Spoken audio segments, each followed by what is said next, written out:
You talked about potentially becoming a $20 million a year business in 2030 and just kind of going down this path of kind of making it as a business.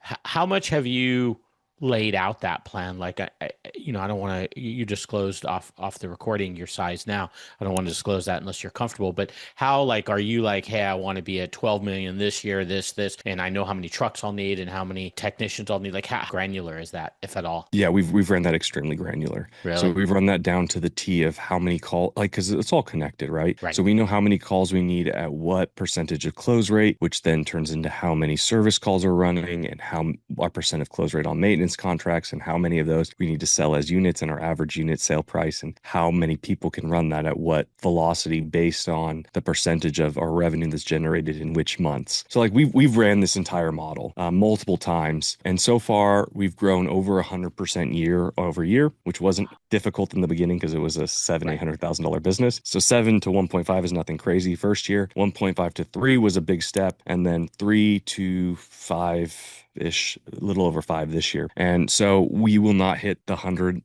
mark this year, but we'll still be in like the 60 to 80%. So we're really excited about that. And what we are planning on is the continuation of that. Hey, we want to be 50 plus percent. And if we stick to that 50 plus percent of growth year over year for the next 5 years, we'll easily be at that 20% mark Yeah, or 20 million mark. it gets pretty hard to be 100% when you're like a 10 million year Yeah, company right. unless there's like some crazy dynamics going on. Exactly. And our market, and once again, everybody says this, our market is particularly difficult than more so than other markets, is my belief. Easier than other markets, but harder than a lot of markets.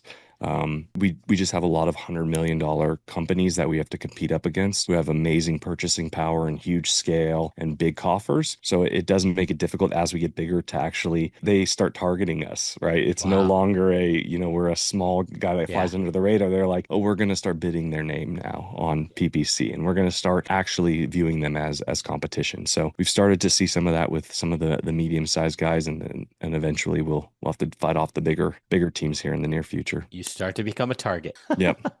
But as long as you're smaller, you probably can service better and provide a lot better service generally is what usually happens. Yeah, we try. I mean, there's some definite pillars of our business that we lean on that we believe keeps us innovative as well as agile to be able to kind of go around the big guys and what they have to do. View it like as a speedboat versus a cruise ship. We can move faster and turn better.